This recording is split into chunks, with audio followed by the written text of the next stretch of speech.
When you think about your bones, you probably picture a solid, unchanging skeleton, right? The very framework that holds you together. But what if I told you that framework is actually way more adaptable, more dynamic than you ever thought possible? Let's dive in and see how we can actually reshape this fundamental part of ourselves. Our height, our very structure, it all comes down to our bones. It feels like a fixed blueprint we're handed at birth.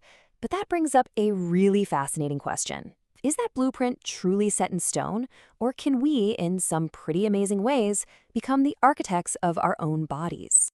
So we're going to explore the whole spectrum here. We'll start with the science of how to strengthen our bones from the inside out. Then we'll check out the clever world of cosmetic illusion. And finally, we'll get into the really radical surgical procedures that are totally redefining what's possible. Okay, so this is the most important thing to get your head around. Your bones are not dead scaffolding, not at all. They are alive. It's a living, breathing system that is constantly remodeling itself, breaking down old bits and building new ones. And that biological process, that's the secret. That's the key that unlocks everything we're about to discuss. Let's kick things off with the most accessible way to change our bones, just making them stronger and denser. Now, this isn't about changing your height, but it's about fundamentally improving the quality and the toughness of the skeleton you've already got. You know, as we get older, bone density can become a serious health issue for a lot of people, especially for women after menopause. Conditions like osteopenia and osteoporosis are no joke. They mean your bones are getting more fragile. But the good news is our bodies have a built-in way to fight back. And here are the heroes of our story, osteoblasts. I want you to think of them as a tiny construction crew living inside your bones. When you apply force, like, say, from exercise, it's like you're sounding the alarm for them to get to work. They start laying down new bone, making your whole skeleton tougher. So, how do we get that construction crew moving? Well, according to specialist physiotherapist Will Harlow, these 3 exercises are absolute gold.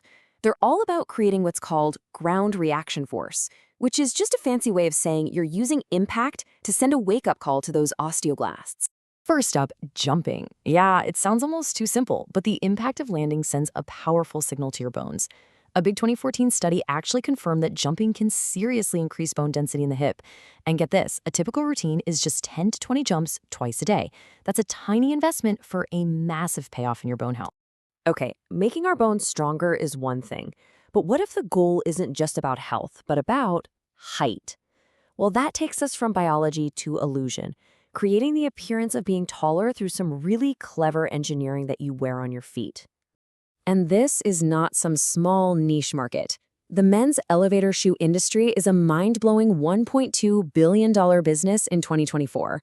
All that demand is driving some incredible innovation, taking us way beyond the clumsy old lifts from back in the day. So what are the options out there? This table breaks it down perfectly. You've got your platform shoes, where the lift is pretty obvious, and then there are removable insoles for a little boost. But the real secret, the way to get the most height as discreetly as possible, is with purpose-built elevator shoes that have that lift hidden inside. Now, the real game changer is the technology inside the shoe. Old school lifts were basically just a steep, clunky wedge that forced all your weight onto the balls of your feet. But modern systems build the lift right into the shoe's structure.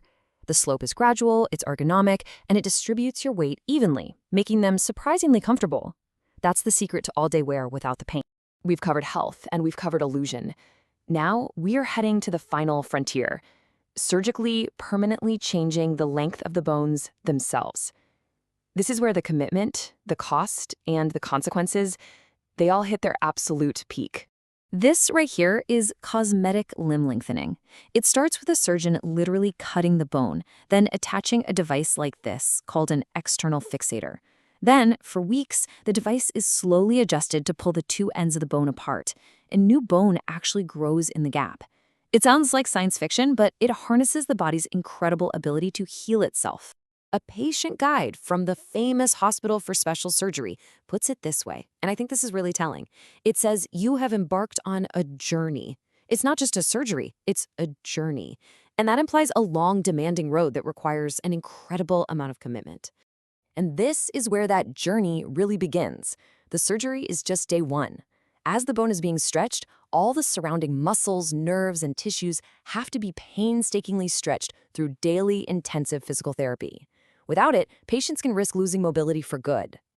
Now, that external fixator works, but it's bulky, and having bins going through your skin creates a real risk of infection. So the medical field started asking a very smart question. Could we get the same result with something less invasive? And the answer is the internal lengthening nail. Systems like Precise are just genius. The entire mechanism, this telescoping rod, is placed inside the bone. The patient then uses a powerful external magnet to gradually extend that rod, stretching the bone from within. This gets rid of the external frame completely, which is a massive improvement for comfort and safety. So we have traveled from the gym to the shoe store all the way to the operating room. 3 completely different paths, all aimed at one single goal: reshaping the very framework of our bodies. It's a fascinating spectrum, isn't it? On one end, you've got health, working with your body's own natural processes. In the middle, there's illusion, a clever way to change perception without changing your body. And at the far end, total transformation, a high-stakes, permanent surgical change. Every path has its own price, its own risks, and its own rewards. And it really all comes down to a fundamental question about how we define ourselves. So when it comes to your own frame, it's worth asking, how far would you be willing to go?